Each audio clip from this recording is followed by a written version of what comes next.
جون إدوارد عمل مفاجأة وضربة معلم تقيلة. هقول لك يا صبحي بعد ما اخلص. جون إدوارد عمل ضربة معلم تقيلة تقيلة تقيلة دلوقتي، أو مش دلوقتي، امبارح بالظبط. إيه اللي حصل؟ فاكرين بارون أوشين اللاعب الباك اليمين الكيني اللي كان جاي الزمالك تحت السن، مواليد 2000 تقريبا 2008؟ فاكرين الراجل ده؟ الولد ده الزمالك جه يأيله، راح اتحاد الكورة قال له ايه؟ قال لك مفيش تأييد للعيبة تاني يا معلم، ده صغير تحت السن، لا لا لا لا، مفيش تأييد للعيبة. الزمالك قال ايه؟ هروح للفيفا. راح للفيفا، قال له اتحاد الكورة بتاعك انت وهو عيشوا حياتكم مع بعض، انا ماليش دعوة. الفيفا دايما لما الزمالك يروح له يقول له انا ماليش دعوة، عيش حياتك مع اتحاد الكورة، ده شأن داخلي. ايه اللي حصل ايه بقى؟ جون ادوارد اللعيب الجامد، انت دلوقتي محتاج باك يمين ولا لا؟ انت محتاج باك يمين طبعا، لان عمر جابر مش في حالته. عمر جابر مش قادر يجري. عمر جابر ما بيعملش عرضيات. عمر جابر ما بيعملش عرضيات غير في ماتشات الاهلي بس. يعني هما اخر ماتشين للاهلي هو اللي يعني اخر جونين اللي هو بتاع ناصر منسي وبن طايق هو اللي صنعكم عمر جابر. تمام. فعمل ايه بقى الباشا يا معلم؟ اقنع الولد، اقنع بارون اوشنج، جون ادوارد اقنع بارون اوشنج اللي هو يفسخ عقده مع النادي بتاعه. يفسخ عقده مع النادي بتاعه. مجرد ما تفسخ عقدك مع النادي بتاعك فانت كده في اللحظة دي لائحيا انت لاعب حر. فأصبح بارون أوشنج لاعب حر يقدر يلعب في أي دولة في العالم، حتى لو موسم الانتقالات بتاعها خلص، زي مصر وزي الدوري المصري. تمام. فكده اتحاد الكرة المصري ملوش أي حجة. اللاعب فسخ تعاقده مع النادي بتاعه وأصبح اللاعب حر، واللاعب جاي القاهرة، وزمانه وصل القاهرة دلوقتي أعتقد، أو بكرة الصبح، بس أعتقد اللي هو وصل القاهرة. في فرح يا عم، في فرح قصادي.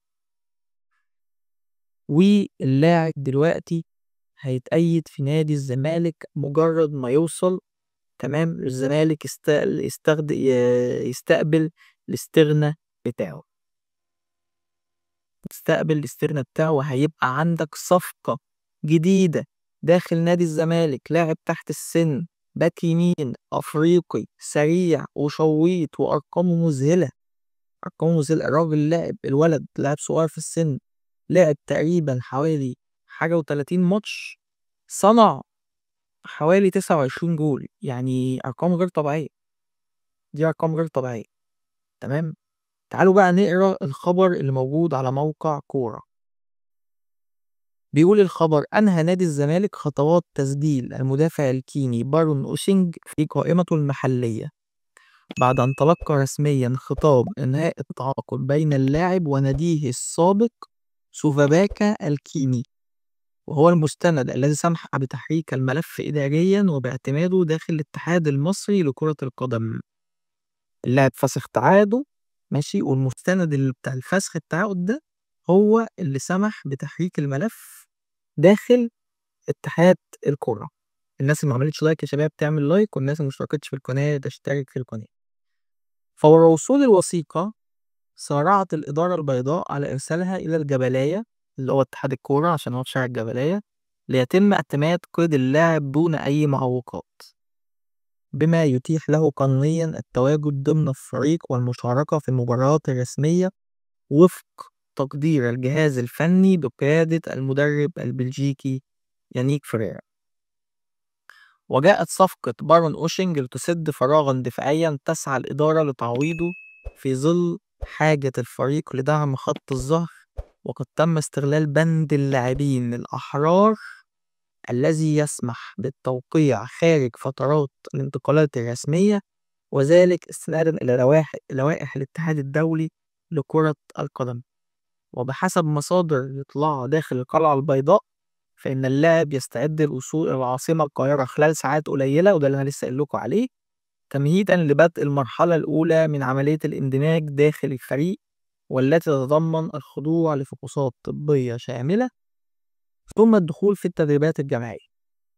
وتنتظر الجماهير رؤية ما يمكن أن يقدمه بارون أوشنج مع الزمالك، خاصة وأنه يتمتع بخصائص دفاعية قوية إلى جانب المرونة التكتيكية، وهو ما قد يمنحه أفضلية في حجز مكان له داخل التشكيلة الأساسية خلال الفترة المقبلة. تمام.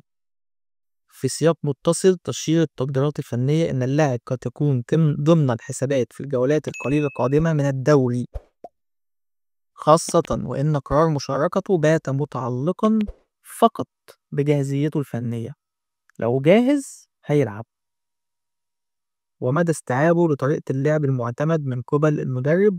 وتراهن الإدارة الفنية في الزمالك على سرعة تأقلم اللاعب مع الأجواء المحلية المصرية وسط ضغط مباريات متواصلة على كافة الأصعدة، حيث يسعى الفريق للحفاظ على توازنه في مسابقة الدوري والمضي قدما في شوار المحلي والقاري القادم. طيب الناس اللي بتسأل اللي بتقولك ازاي لاعب هيجي في صفقة والموسم الانتقالات خلص، ازاي موسم الانتقالات خلص في مصر، تمام، ولاعب جه. نقولها تاني، مادام اللاعب فسخ عقده مع النادي بتاعه، مادام اللاعب فسخ عقده مع النادي بتاعه بيصبح لاعب حر ملوش نادي. لما يكون اللاعب حر وملوش نادي، في اللحظة دي من حقه يلعب في أي نادي في العالم، حتى لو الموسم بتاع الصفقات انتهى، حتى لو تاريخ القيد انتهى. فهمت الكلام ولا ما فهمتش الكلام؟ تمام. ما تنسوش تعملوا لايك وشير وسبسكرايب.